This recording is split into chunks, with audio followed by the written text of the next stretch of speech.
Hi అండి, బాగున్నారు అందరూ? నేను కూడా చాలా బాగున్నానండి. ఏమండి మీరు ఏమేమి స్పెషల్ చేస్తున్నారు ఇవాళ సండే? మాదైతే రొయ్యల కూర అండి. ఫస్ట్ వీటికి ఉప్పు పసుపు వేసి కొంచెం వాటర్ అంతా ఇంకిపోయే వరకు మగ్గబెట్టేసుకుందాం. ఫస్ట్ ఉప్పు పసుపు వేసి కలుపుకుందాం.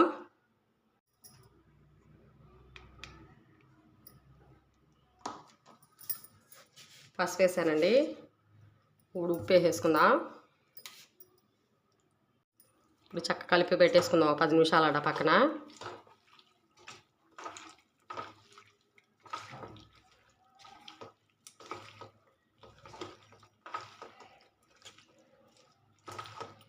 మనకు రొయ్యలు ఎక్కువ వస్తాయి కదండి, ఒలిచాక ఇలా ఉంటుంది కదండి, కొంచెమే అనిపిస్తాయి మనకి.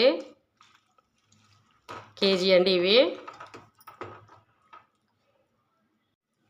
వాటర్ అంతా ఇంకిపోయాడు చక్కగా మగ్గబెట్టేసుకుందాం. అప్పుడే కూర కూడా చాలా బాగుంటుందండి టేస్టు. ఇలా విడిగా చక్క వాటర్ అంతా ఇంకిపోయే కూర వండుకుంటే దేంట్లో అయినా కలుపుకోవాలన్నా కూర అయినా కూడా వట్టిగా బాగుంటుందన్నమాట.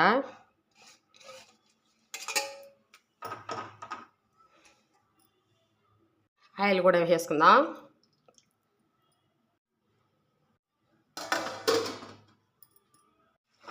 ఇదిగోండి చక్క వాటర్ అంతా ఇంకిపోయాయి కదా, ఇప్పుడు తీసేసుకుందాం.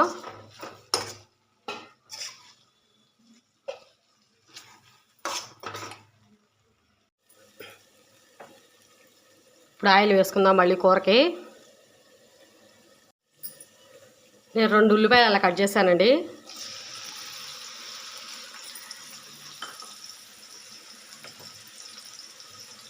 పచ్చిమిర్చి,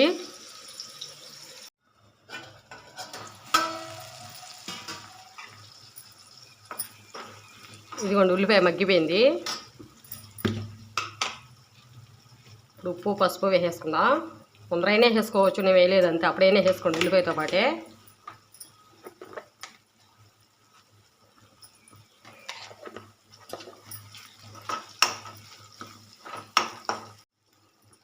అల్లం పేస్ట్ అండి. మన అల్లం పేస్ట్ అప్పటికప్పుడు వేసుకుంటే ఫ్రెష్గా చక్కగా చాలా బాగుంటుంది కదండి టేస్ట్ కూరలు.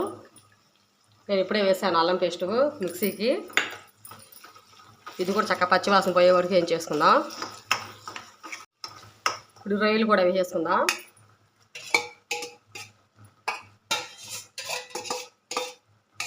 ఇలా ఒట్టి ఇగుడైనా వేసుకోవచ్చండి, కలిపి కూడా వండుకుంటారు. వంకాయలు బెండకాయలు అలా టమాటా వేసి అలా కూడా బాగుంటుంది, ఇలా కూడా బాగుంటుంది.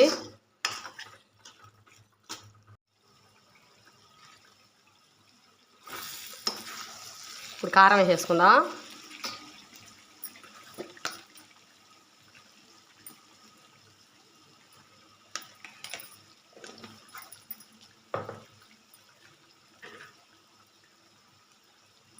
నేను మిక్సీకి అల్లం పేస్ట్ వేసా కదండి, ఆ వాటర్ ఉంటే పోస్తున్నాను.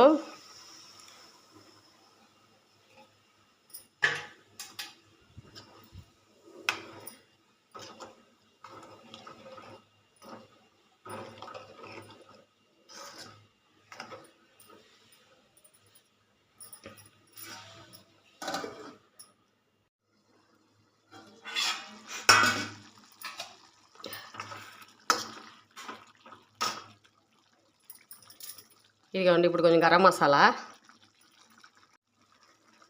ధనియాల పొడి,